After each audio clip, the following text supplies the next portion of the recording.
First of all, I want to talk about the LL Cool J Akademiks situation. Now, I posted that video already on the channel, and I wanted to get people responses, but I didn't really give my response to it. See, let me tell y'all this, and this is where Akademiks is way wrong, and where LL makes his valid points. We live in this generation where everything is based off views, is based off clout, is based off paper. If you, in hip hop, unfortunately, if you don't have any of that, you're not considered relevant. LL hit valid points when he said, when we're talking about musical contributions, we're not talking about Miles Davis's bank account. When white people talk music discussions, we're not talking Elvis's bank account.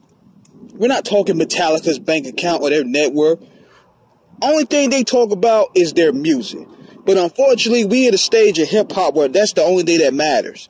Commerce first, art second. And Akademiks is a catalyst of this shit. He's a byproduct of this. Now, there were some valid points being made. Did a lot of OGs make mistakes? Yes, they did. But look at it like this. People are looking at it from the 2022 lenses versus 1970 or 1980, where there was no contracts, no YouTube tutorial guide telling these guys how to orchestrate deals. Nobody knew what the fuck they were doing. Nobody knew what they were doing. None of this assets that we see today for artists to not getting ganked wasn't prevalent back then. So, to talk 2022 language in an era where people were just creating, they just wanted their voices heard. This was a time where even hip-hop was considered a fad. It was considered disco status. I bet you Run DMC did not know or have a clue that hip-hop was going to take off like it did. LL Cool J didn't have no clue. Nobody, when they was coming out in the 80s, had a clue that this shit was going to really be the conglomerate giant that it is today. Now, at the end of the day, he wanted to talk about who the LL put on.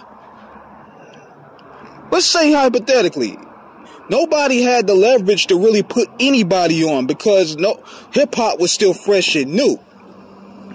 And you want to talk about who he putting on, look at Rock the Bells. Look at the people that he hired at Rock the Bells Radio. He even got Kumo D a position up there. LL didn't have the financial leverage to really put people on or sign or start a label like it is now. So, it's unfair and it's stupid to put 2022 requirements on artists that came out in the 80s. They didn't have no clue about the power that they had. They just wanted to make music. They just wanted to put out classics. They didn't understand the business. Even Eric Sermon said this. He didn't think about the business. He just wanted to put out great music. And that's what they should be appreciated for. Because at the end of the day, right or wrong, regardless of these guys smoked crack, did what they did, got fucked out of deals, without those niggas, there's no hip-hop. Still. And you don't ever see white people doing their legends that way. You never do. Regardless of what those dudes did, even though, aside from pedophilia, which was Bambaataa, which is why we should exclude him. Still, without the contributions those dudes made, there's no us.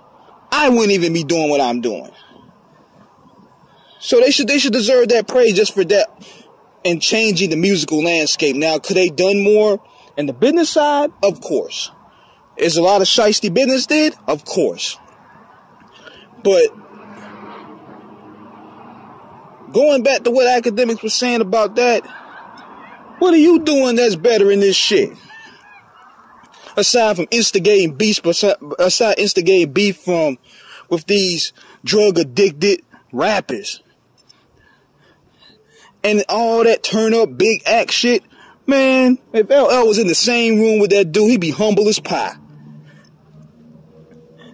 Because notice this. This is the type of niggas that's running this right now. Dudes that didn't have to come outside. Dudes that didn't have to go to the clubs. Dudes that didn't have to go through what these guys had to go through. They had to go outside and go in different hoods. They had to be outside and be creative. They had to interact with people.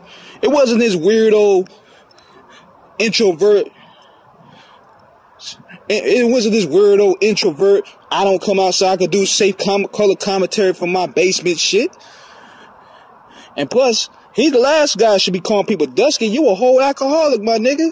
You look like a cheeseburger away from dying. So how you gonna sit there and talk about this man? You addicted on Hennessy.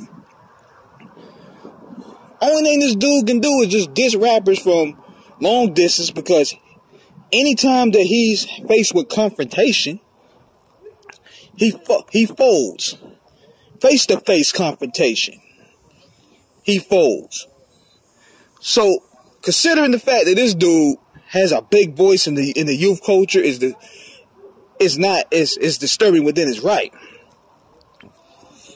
But another thing that I see this happening, and this is what's gonna happen, and mark my words on this video, they're gonna find a way to bring LL Cool J on Akademiks' show. They're setting it up so that way they can both get the viewership and they can get the content, all that together.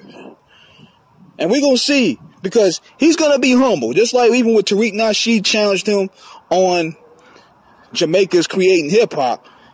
He didn't bring none of that big act energy. He ain't bring none of that. He was humble. This is what we're dealing with in this day's world. These guys are humble as hell in your face. But soon, just like it was with Wack 100 and Hassan Campbell, them niggas was chummy as hell when they did the podcast together. But then when they separate, oh, suck a dick, oh, beef this, fuck you, nigga. It was all there. But yet, when these dudes were sitting there on a podcast for 3 hours, none of that was there. These dudes were smiling, they were chummy. But soon as the podcast is over, they back to going to World War III. This is the type of goofy time that we own in today's society. And it's unfortunate LL had to... People actually think that Akademiks won this exchange. People actually think he won this exchange. LL brought too many valid points. Because at the end of the day, man, you could turn Akademiks off. He ain't gonna matter. The internet is what thrives him. Without talking about other people, he don't have really no content. He can't talk about himself. A lot of these guys can't talk about themselves. Without needing other people's content, they don't have nothing. A guy like LL Cool J can still thrive and do his thing. He can still put out albums, do movies, and host shows and still be seen. These internet niggas, you could turn them off, they're done. They're finished. So, I want to salute LL Cool J on taking that stand. And I wanted to give an old broadened look about that. Because this is why hip-hop is being taken as a joke. We did drop the ball on business. Yeah, we did. I say that. But to diminish their contributions altogether, we can't do that, man. Because without them, we're not doing what we're doing. So, that's my thoughts about that.